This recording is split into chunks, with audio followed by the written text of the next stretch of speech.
The governor's races in Virginia and New Jersey usually receive heightened attention because they are the first big statewide races, except for special elections, after a new president takes office. But after all the tumult of Donald Trump's first months as president, this year's focus is even more intense for at least one of the contests. The Virginia governor's race has been captivating, controversial and frequently cutting.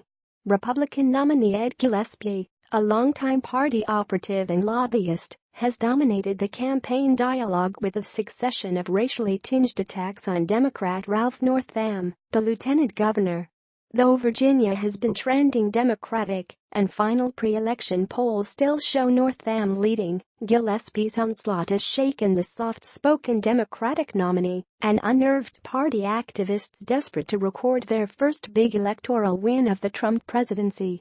By contrast, the New Jersey race has been a relatively sleepy affair that has failed to engage much voter interest. Democrat Phil Murphy, a former investment banker and U.S. ambassador to Germany, has consistently held a double-digit advantage in polls over Republican Lieutenant Governor Kim Guadagno, who has labored under the unpopularity of both Trump and outgoing GOP Governor Chris Christie. Still, a big Murphy win, if combined with a Northam victory, would send a chill through other Republicans representing white-collar, cosmopolitan places, especially along the coasts. Starting on Wednesday morning, both parties will be analyzing the results, but especially Virginia, for lessons they can apply to the 2018 midterm election. Here's a guide to some of the questions each side will be asking. How big a shadow does Donald Trump cast? For decades, in an early barometer of voter disappointment in a new president, the party that loses the White House in the previous year has usually won the gubernatorial races in both New Jersey and Virginia. In Virginia, that pattern held in every election from 1977, when Republican John Dalton prevailed a year after Jimmy Carter's election, through 2009, when Republican Bob McDonnell triumphed a year after Barack Obama's. Democrat Terry McAuliffe broke the mold in 2013 by narrowly winning the governorship the year after Obama's re-election. In New Jersey, the pattern started later, but in every election since 1989, the party out of the White House has captured the governorship. Exit polls in both states have found a close relationship between attitudes toward the incumbent president and the vote in the governor's race. That's been especially true among those who disapprove of the president. In 2009, about 9 in 10 of the voters who disapproved of Obama voted for McDonnell in Virginia and GOP nominee Chris Christie in New Jersey, powering their victories.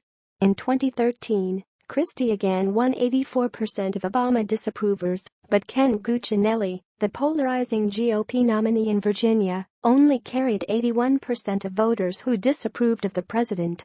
Even though a narrow majority of Virginia voters disapproved of Obama, McAuliffe won because he captured a greater share of the approvers, 91%, than Cuccinelli did of the disapprovers. Given that surveys have consistently shown Trump's approval rating below 40% in both states, Gillespie and Guadagno must replicate McAuliffe's equation to prevail. They will need to win a higher percentage among Trump approvers than they lose among disapprovers. The challenge is that in both states Trump's disapproval rating among voters is likely to be much higher than Obama's was in 2013, leaving the GOP nominees less room for error. Gillespie has followed a distinctive strategy of keeping his distance from Trump personally. The president hasn't campaigned in the state, while embracing several of his key themes, for instance on immigration. If that allows Gillespie to suppress his deficit among voters who disapprove of Trump, he may offer a roadmap to other Republicans running in places dubious of the president. Who votes? Both states have exemplified the modern Democratic challenge of relying on an electoral coalition that turns out much more in presidential than off-year elections. Against that backdrop, the contests will provide an important early signal on one of the key questions for 2018, whether the Democratic base's intense antipathy toward Trump is enough to reverse that fall-off. In all key groups, turnout has been lower for these gubernatorial races than it is for the previous year's presidential contest. but the decline usually has been disproportionately greater among the core Democratic groups of young people and minorities, producing an electorate in both states that is wider and more Republican than in the presidential year. One reason McAuliffe won is that he minimized that fall-off. Northam must match him. Population growth in Virginia since 2013 has continued to strengthen the groups and places where Democrats are strongest. But Democrats are nervous that Gillespie may inspire a turnout surge among Trump's core constituency of older, blue-collar and non-urban whites with his racially provocative campaign, which has included a full-throated endorsement of preserving Confederate monuments and unrelenting attacks on sanctuary cities and the Central American gang MS-13.